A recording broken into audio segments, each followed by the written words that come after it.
छत्रपती संभाजीनगरमध्ये सुद्धा आता राजकीय वातावरण तापलेलं आहे। तिथल्या महानगरपालिका निवडणुकीच्या पार्श्वभूमीवर राजकीय हालचालींना सुद्धा वेग आलाय। छत्रपती संभाजीनगरमध्ये राष्ट्रवादी शरदचंद्र पवार पक्ष त्यांची महत्त्वाची आढावा बैठक पार पडलेली आहे। या बैठकीमध्ये महाविकास आघाडीच्या जागा वाटपासंदर्भात एक मोठी माहिती समोर आली आहे। राष्ट्रवादी काँग्रेस शरदचंद्र पवार पक्ष त्याने मित्र पक्ष असलेल्या काँग्रेसकडे 35 जागांची मागणी केली आहे। या मागणीमुळे आता महाविकास आघाडीमध्ये जागा वाटपाची चर्चा अधिक रंगण्याची शक्यता आहे। खासदार बजरंग सोनवणे यांनी या बैठकीमध्ये पक्षाची भूमिका स्पष्ट केली।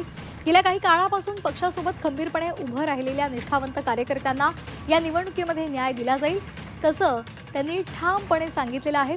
पक्ष फोडाफोडीच्या राजकारणामध्ये जे कार्यकर्ते शरद पवारांशी एकनिष्ठ राहिलेले आहेत त्यांना उमेदवारीमध्ये प्राधान्य दिलं जाणार आहे। त्यामुळे अनेक वर्षांपासून पक्षासाठी झटणाऱ्या कार्यकर्त्यांमध्ये उत्साहाचं वातावरण पाहायला मिळत आहे। छत्रपती संभाजीनगरमध्ये महाविकास आघाडी जागा वाटपासंदर्भात मोठी बातमी। राष्ट्रवादी शरदचंद्र पवार पक्षाची आढावा बैठक ही संपन्न झालेली आहे।